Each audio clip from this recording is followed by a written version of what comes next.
అందరికీ నమస్కారం అండి. అక్షరా ఛానల్కి స్వాగతం, సుస్వాగతం. ఇప్పుడు మన పిల్లలకి స్కూల్ రీఓపెన్ అయ్యింది కదండి. మన పిల్లలు చక్కగా చదువుకుంటూ ఉంటారు కదా. అలానే మన పిల్లల హ్యాండ్ రైటింగ్ కూడా ఇంప్రూవ్ చేద్దాం. హ్యాండ్ రైటింగ్ రాయటం వల్ల ఎన్నో లాభాలు ఉన్నాయి. పిల్లలకి కాపీ రైటింగ్ను రోజు రాయిద్దాం, అంటే ప్రాక్టీస్ చేయిద్దాం. మన పిల్లల ఫింగర్స్కు మంచి ఎక్సర్సైజ్ అనేది ఉంటుంది. అలాగే పిల్లలకి బొమ్మలు గీయటం అలవాటు చేయండి. దానివల్ల క్రియేటివిటీ అనేది పెరుగుతుంది. ఇంకా పజిల్స్ చేయటం వల్ల మెదడుకు మేత అన్నట్టుగా ఉంటుంది. కాబట్టి ఇలాంటివన్నీ పిల్లలకి ప్రాక్టీస్ చేయిద్దాం. అలాగే రోజు పిల్లలు హ్యాండ్ రైటింగ్ రాయటం వల్ల చాలా లాభాలు ఉన్నాయి. ఎలా అంటే, మనం ఏదైనా ఒక అక్షరం రాసేటప్పుడు సొంతంగా ఒక అక్షరానికి రూపాన్ని ఇస్తాం. అలా ఒక అక్షరానికి రూపాన్ని ఇచ్చి భౌతికంగా ఒక పదాన్ని రాయగలుగుతాం.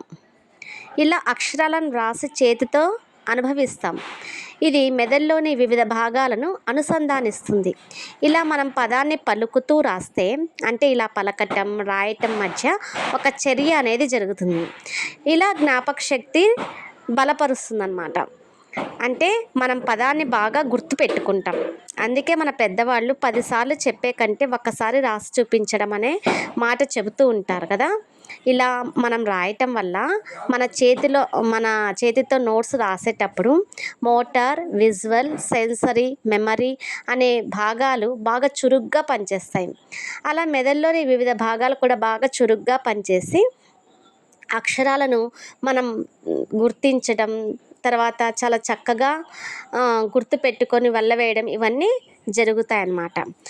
మొత్తానికి జ్ఞాపక శక్తి బాగా గుర్తుంటుంది. కాబట్టి మన పిల్లలకి హ్యాండ్ రైటింగ్ను ప్రాక్టీస్ చేయిద్దాం. ఈ కంటెంట్ మీకు నచ్చినట్టయితే లైక్ చేయండి, షేర్ చేయండి, సబ్స్క్రైబ్ చేయండి ఫ్రెండ్స్. Thank you.